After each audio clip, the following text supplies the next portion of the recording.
Stop trying to feel excited. Excitement means you believe it is still coming, not already yours. What is truly yours feels natural. So natural, it no longer disturbs your mind. The moment it feels ordinary within you, the world has no choice but to make it real. Tonight, I want to give you something. Not a technique, not a method, not another layer of instruction to add to the stack of things you are already trying to do correctly. I want to give you a single quality. The one quality that separates those who manifest their desires with apparent ease from those who study manifestation faithfully, practice it diligently, and still find themselves returning year after year to the same unanswered questions and the same unfulfilled desires. That quality is naturalness, not excitement, not passion, not even faith in the sense most people mean when they use the word naturalness. The felt sense of complete, untroubled ordinariness about your desire being fulfilled. I want you to hold two men in your mind for a moment. The first has just won the lottery. He is shaking. He is calling people, his voice cracking, barely able to form sentences. He keeps saying, "I can't believe it. I can't believe this is happening." He is experiencing something so far outside his normal sense of self that his entire nervous system is registering it as an emergency. A wonderful emergency, but an emergency nonetheless. His hands are unsteady. He cannot eat. The second man has been wealthy for 20 years. He checks his account the way you check the weather. He handles a large transaction with the same ease you handle ordering coffee. When someone mentions money around him, he does not lean forward with that particular hunger. He leans back. Wealth is not an event in his life. It is a condition of it, like air, like gravity, simply present and unworthy of comment. One consciousness says, "Can you believe this is happening to me?" The other consciousness says, without saying anything at all, "Of course, what else would be true?" The first man is experiencing his desire. The second man is being his desire. And this distinction, as fine as it seems, as philosophical as it sounds, is the entire difference between the life that keeps slipping away and the life that simply stays. Because here is the law that most people never hear stated plainly. What feels natural to you must manifest. What feels unnatural, miraculous, astonishing, hard to believe will always tend to slip away, because the state that received it cannot hold it. The lottery winner's windfall was received by a consciousness that experienced it as extraordinary, and so it remained extraordinary, foreign to the self. And within a few years, as the research consistently shows, the money is gone. Not because of bad decisions. Exactly. Because the consciousness that received the windfall was not the consciousness of wealth. It was the consciousness of someone to whom wealth was a visitation, not a home. Naturalness is the signature of permanence. What you have truly become in consciousness stays. What you temporarily experience without becoming passes. I noticed this principle years ago through simple observation, not of mystical experiences, but of the ordinary patterns of ordinary lives. Every person I have ever known has at least one area of their life where things are simply fine, where lack and struggle are genuinely foreign, where they don't wake up in the night wondering whether they still have it. For some, it is their intelligence. They do not lie awake questioning whether they are still smart.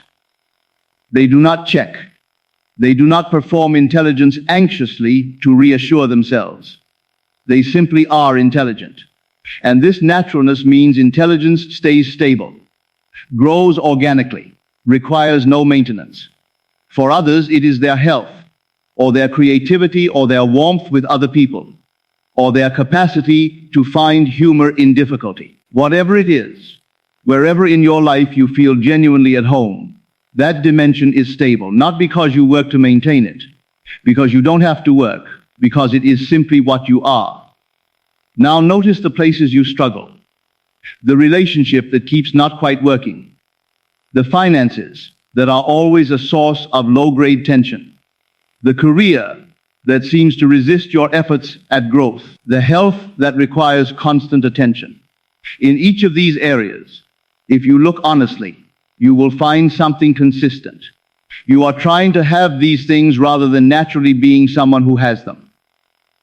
You are approaching them as problems to be solved, rather than as your natural condition. And that quality of straining, of reaching, of trying to get to somewhere you do not currently feel you belong, that quality is itself the barrier, not your circumstances, not your past, not other people's decisions, your relationship to the desire, specifically the fact that it feels special, extraordinary, not yet yours. A woman approached me after a lecture in Los Angeles, impeccably dressed, well-spoken, someone who was clearly accomplished by any conventional measure. She sat down and said, "I can manifest small things without any difficulty. Parking spaces, small synchronicities, minor opportunities. These happen almost every time I set my intention. But the things that actually matter, a genuinely fulfilling relationship, real financial freedom, the career I know I'm meant for, these don't come, no matter how much I imagine them. What am I missing?" I asked her a simple question. "When you imagine the parking space, how do you feel?" She paused, slightly confused by the question. "I don't know. I expect it to be there. It's nothing special." "Exactly," I said. "And when you imagine the relationship or the financial freedom?" And I watched her change. The shift was physical and immediate. Her eyes widened, her breath quickened. "I feel excited," she said, "sometimes almost overwhelmingly excited. My heart speeds up. I think this would be everything. This would transform my life." There, I told her, is your answer. She manifests parking spaces because they feel completely natural to her. She expects them the way she expects the sidewalk to be solid beneath her feet. There is no charge on it, no drama, no elevation of the ordinary into the miraculous. And so they appear. She does not manifest the larger desires, not because they are harder, not because the universe discriminates between parking spaces and partnerships, but because she is treating them differently. She is holding them in a state of excited non-possession. She is broadcasting with every visualization the felt experience of someone for whom this reality would be extraordinary, would be amazing, would be hard to believe. And the universe, reading that signal, delivers its faithful response. An experience that matches the state of someone for whom it hasn't happened yet. "Are you saying I shouldn't be excited?" she asked. "Excitement is fine when a desire first arrives to you." I said, "When you first glimpse the possibility, yes, feel the thrill of it. But if you are still excited about it, after months of imagining it, you have not yet made it natural. You are still treating it as something that would be extraordinary if it happened. And that very quality, that awe that this would be amazing, is precisely the feeling that keeps it from happening." The silence between us lasted a long time. This is perhaps the most misunderstood thing in all of manifestation, and I want to say it as plainly as I can. People believe that passion, excitement, and intense emotional energy are the engines of manifestation. They work themselves into elevated states. They feel overwhelming desire. They generate tremendous emotional charge. And then they wait and wonder why the desire hasn't appeared. Intense emotion can clarify what you want, but naturalness is what allows you to actually have it. There is a feeling tone to excitement that most people have never examined carefully. At its root, excitement says, "This would be wonderful." And embedded in that would be is the assumption of absence.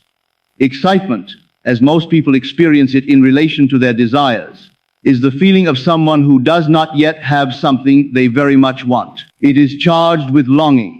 It is lit by distance. Naturalness says something entirely different. It says not in words, but in the quiet subtext of assumption. Of course, this is simply what is. There is no charge, no distance, no gap between self and desire. The desire is not ahead of you approaching. It is simply the atmosphere you inhabit. This is the quality you must cultivate, not to suppress emotion, but to deepen it, to take it past the electric surface of excitement into the settled ground of simple, untroubled having. A young man came to study with me who wanted to become a successful writer. He had genuine talent. I could see that clearly. He had discipline. He wrote every day without fail.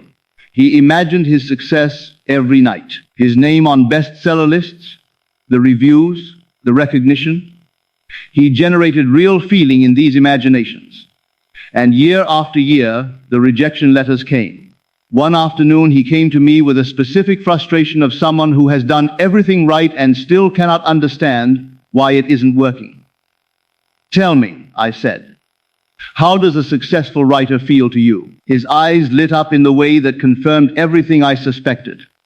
Validated, accomplished, proven. It would feel like I had finally made it, like all the struggle had been worth something. I stopped him. That is your problem. He looked at me.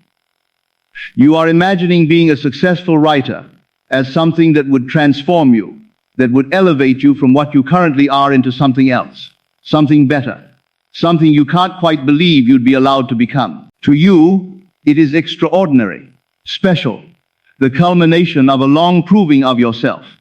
But it would be, he said, and that is precisely why it isn't, I replied.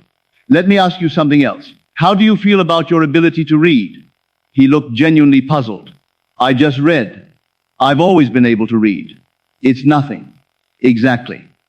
You don't imagine being able to read as a special gift. You don't wake up grateful for it in that charged, anxious way. You don't feel you need to prove it or defend it or pursue it. You simply read because that is what you are. That is the feeling, that precise, unremarkable, undefended quality that you must cultivate about being a successful writer. I watched him struggling with this. But how can I feel natural about something I'm not yet? There, I said, is your second problem. You believe you are not yet a successful writer. But in consciousness, which is the only dimension where anything is first created, you can be a successful writer right now. Not trying to become one. Not hoping to be one someday. Being one naturally, the way you are naturally a reader. I gave him a specific practice for the next month. I said, stop imagining your success as a future event. Stop feeling the excitement of what it will be like when you finally make it. Instead, assume you have been a successful writer for years. And then, this is crucial, imagine the ordinariness of it. Imagine checking your sales figures the way you currently check the weather, routinely without drama, not particularly interested. Imagine book signings as simply part of a normal working week. Imagine interviews as mildly pleasant obligations. Make success feel familiar. Make it feel slightly boring. Make it feel so normal that its absence would be the strange thing. He stared at me. Make success feel boring? Natural. I clarified, the way your heartbeat is natural.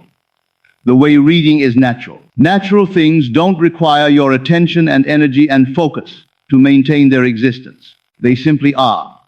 That is what you want success to feel like, so obviously and quietly yours that you barely think about it. Over the months that followed, I watched a transformation in this young man that was more subtle and more profound than anything dramatic could have been. He stopped talking about his dreams with that particular bright urgency that had always been present before.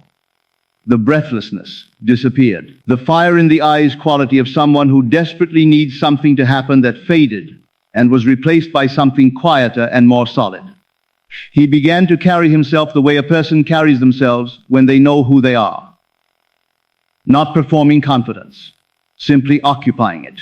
His writing changed not because he tried harder, but because he wrote from a different consciousness. The writing of someone who is proving something is different in quality from the writing of someone who is simply doing what they naturally do. One has an age of anxiety running through it, a desire to impress, to justify, to be enough. The other flows from a deeper, quieter place. His submissions changed. He sent his work out the way a craftsperson sends work to a client, with the natural expectation of someone who believes in what they're offering, without the fragile hopefulness of someone waiting to find out if they are acceptable. Within 6 months, he had his first book deal. Within 2 years, 3 published books. But here is the detail I want you to notice most carefully. By the time the success arrived physically, he was not surprised. He was not jumping, calling people with a cracking voice, barely able to believe it. He received the news the way you receive information about something you already knew. Of course, the feeling was not joy exactly, or not the sharp electric joy of the unexpected. It was something quieter, something that felt, to use the only accurate word, right, inevitable. Simply the outer world catching up with what had already been true inside. That is how you know naturalness has been genuinely achieved. Not when you feel excited about your manifestation, but when you feel that its arrival was obvious. When you think naturally that this is simply who you are and how things are for you, how do you cultivate this quality? The first thing to understand is where naturalness actually comes from. Naturalness is the feeling of familiarity. Things feel natural when they are familiar, when you have encountered them so many times that they have become simply part of the texture of your experience. Your ability to read is natural because you have read thousands of times. Your sense of your own intelligence is natural because you have been intelligent your entire life, and the evidence has accumulated into the background assumption of your existence. The way to make your desires feel natural is therefore at its root simple. Make them familiar. Imagine your desire fulfilled not once, not in one glorious, charged, dramatic act of visualization. Imagine it repeatedly, consistently, until the charge begins to drain away, until the thrill of the new fades into the comfort of the familiar, until the scene is no longer exciting because it is no longer surprising, until you know it so well you could navigate it with your eyes closed. This is the specific arc I want you to understand when you first imagine a desire fulfilled. The imagination is thrilling. The details seem precious. Everything feels significant. This is natural. You are encountering something new in consciousness, and newness carries charge. But if you return to the same scene night after night, something begins to happen. The thrill fades slightly. The scene becomes familiar. The details stop feeling remarkable and start feeling simply like details. Most people interpret this as a problem. The feeling is fading. My manifestation must be weakening. So they try to manufacture the excitement again to refresh the charge, to make it feel special once more. But this is precisely backward. The fading of excitement is not the weakening of the practice. It is the practice working. The charge draining away is naturalness beginning to arrive. The scene becoming familiar, routine, almost ordinary. That is exactly the destination. That is the state from which manifestation flows most powerfully and most irreversibly. Keep going past the excitement. Keep imagining until the desire feels not like a future event you are trying to pull toward you, but like a simple fact about your life. Think about something you currently have that you once desperately wanted. Perhaps your home if you own one. Perhaps your partner. Perhaps the job or the career or the recognition that at some earlier point in your life seemed so far away you weren't sure you'd reach it. Remember how you felt when you first got it. The incredulity of it. The I can't believe this is mine. The way you kept noticing it, kept feeling a small jolt of happy surprise. The specialness of it. And now it is simply your home, your relationship, your work. It is familiar to the point of invisibility. You do not wake up every morning marveling at it. You inhabit it the way you inhabit your own body, without drama, without gratitude of the charged, effortful kind, simply as the background condition of your life. That is naturalness. And that is the precise quality you want to cultivate about your desires before they manifest physically. The quality that your present circumstances already have. The quality of simply unremarkably belonging to your life. A businessman told me he wanted to grow his small company into a major enterprise. But whenever he imagined this, he felt a combination of overwhelming excitement and barely concealed disbelief. It feels too big, he told me. Every time I imagine running a major company, I feel like I'm pretending to be someone I'm not. I said to him, Stop imagining the drama of expansion. Stop imagining the moment things change. Instead, imagine the absolute ordinariness of having already arrived. Imagine answering emails, I told him. Imagine attending a routine meeting. Imagine making a decision that any large company owner makes on any given Tuesday. Not a significant decision, not a pivotal one, just an ordinary one. Imagine the complete unremarkableness of it. Imagine it until running a major company feels so natural to you that you can barely remember when it felt impossible. He found this difficult at first. His mind wanted the excitement, the drama, the peak moment of recognition. The imagination naturally reaches for the highlights. I insisted on the opposite. Find the Tuesday afternoon. Find the routine email. Find the most unremarkable possible moment of your fulfilled desire and live there. Night after night, he returned to the ordinary scenes of running a company he fully inhabited. Gradually, not all at once, but gradually, what had felt impossible began to feel possible. What had felt extraordinary began to feel simply like a life. What had felt like pretending began to feel like remembering. Within 18 months, his small company had become the major enterprise he had been imagining. And when it happened, he told me, "The strange thing is I can barely remember when this felt unusual. Now it just feels like who I am." Now I want to give you a specific technique, deceptively simple, utterly powerful. I call it the boring technique. The name does not flatter it, but it is accurate. Take your desire, whatever it is, however large, and instead of imagining the peak moment of receiving it, find the most ordinary possible moment of having it. If you desire financial freedom, do not imagine a windfall. Imagine glancing at your bank balance on a Thursday morning with a mild, untroubled interest of someone checking the weather. Imagine paying a bill simply without the contraction of anxiety that currently accompanies that act. Imagine making a purchase without checking the price, not from recklessness, but from the quiet background assumption that the resources are there as they always are. If you desire love, do not imagine the proposal or the first kiss or the moment of recognition. Imagine a quiet evening doing something entirely unremarkable with someone who loves you. Imagine the specific ordinariness of being known, the Tuesday evening quality of a relationship that has been real long enough to be fully comfortable.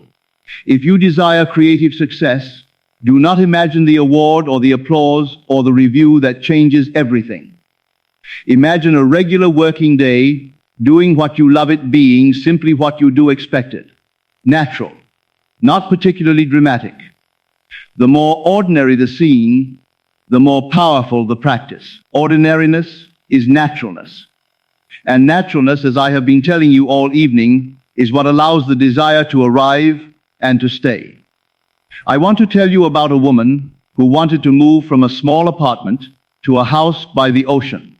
By every conventional measure, this was unrealistic. Her income was modest. She had no savings for a down payment. The properties she had in mind were expensive. If she had asked most people around her whether this was achievable, they would have been kind and honest in the same breath, which is to say discouraging. But she understood naturalness. She did not imagine a dramatic windfall.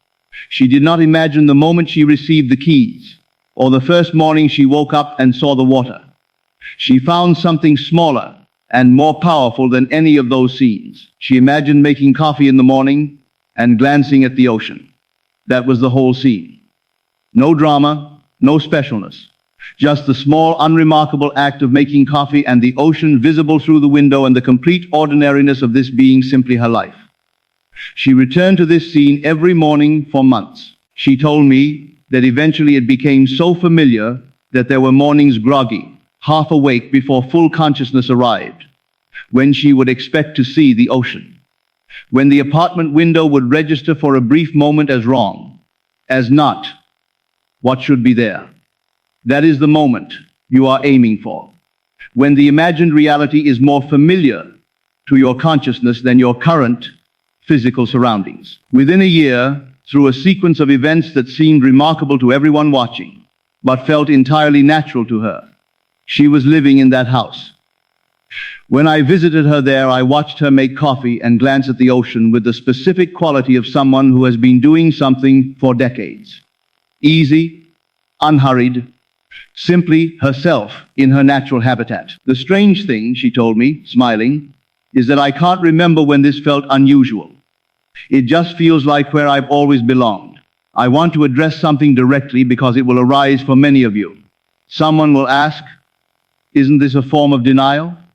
If I pretend something is natural when it currently isn't, am I not lying to myself about my circumstances? This question reveals a confusion about what naturalness actually is.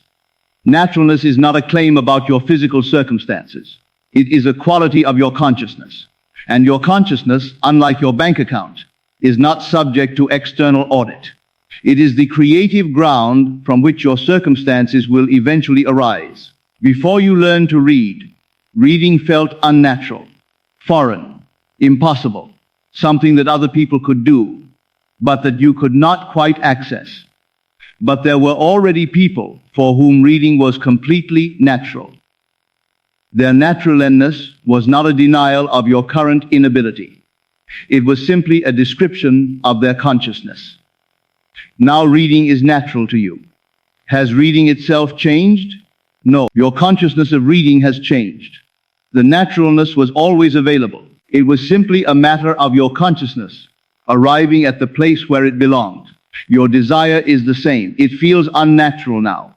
Not because it is foreign to the universe, but because your consciousness has not yet made it home. The work of naturalness is the work of bringing your consciousness home to what is already possible. What is in the only dimension that ultimately matters, already yours. This is not denial of reality. It is recognition of the only reality that is truly real. Let me say one more thing about naturalness, because I think it is the most practically useful thing I can offer you. Naturalness changes your relationship to waiting. When you are desperately hoping for something to happen, time has a particular quality. Each day that passes without evidence is a small accumulation of discouragement. You check for signs. You analyze your practice. You wonder what you are doing wrong. The waiting itself becomes a form of suffering, because every day of waiting is a day of confirming very quietly that the desire has not yet arrived. But when something is natural to you, when it is simply what is in consciousness, the relationship to time is completely different. You do not anxiously wait for the sun to rise. You know it will rise, and you go about your day and it rises.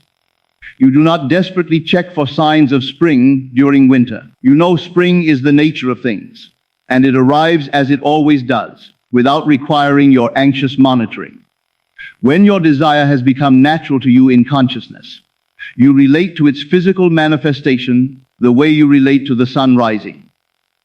Not desperately, not hopefully, not with the fragile checking quality of someone who is afraid it might not come, but with the calm, settled knowing of someone for whom this is simply how things are. And this quality, this absence of anxious waiting, is itself profoundly creative, because the universe reads your states, not your words. And the state of someone who is not desperately waiting is the state of someone who already has, which is the state that manifests.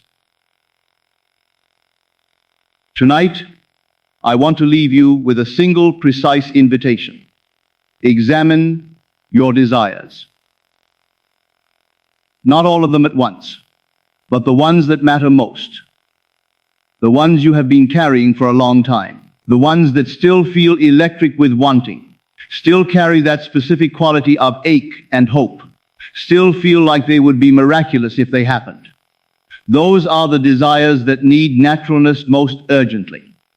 And the path to naturalness is the same in every case.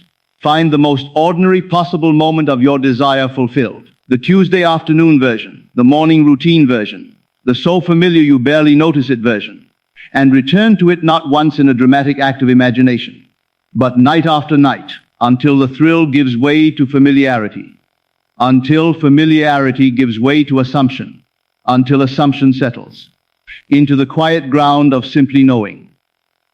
Make it boring. Make it routine. Make it as unremarkable as your heartbeat, because when your desire becomes so natural in consciousness that its absence would be the strange thing, when you would notice the lack of it, the way you'd notice the sudden absence of your heartbeat, that is when it manifests. Not through force, not through desperation, not through the intensity of wanting, but through the irresistible, quiet, unargued power of what simply is. The feeling of course. The feeling of naturally. The feeling of what else would be true. Cultivate this. Make it your home. Dwell in it as your permanent residence. And watch as what you once strained towards simply becomes, without drama and without announcement, the obvious and ordinary truth of your life. Thank you, my cherished friends. Until we meet again, assume your greatness not as a future possibility, as your present, natural, unremarkable condition. Good evening. This is Neville Lectures. I'll see you again in the next.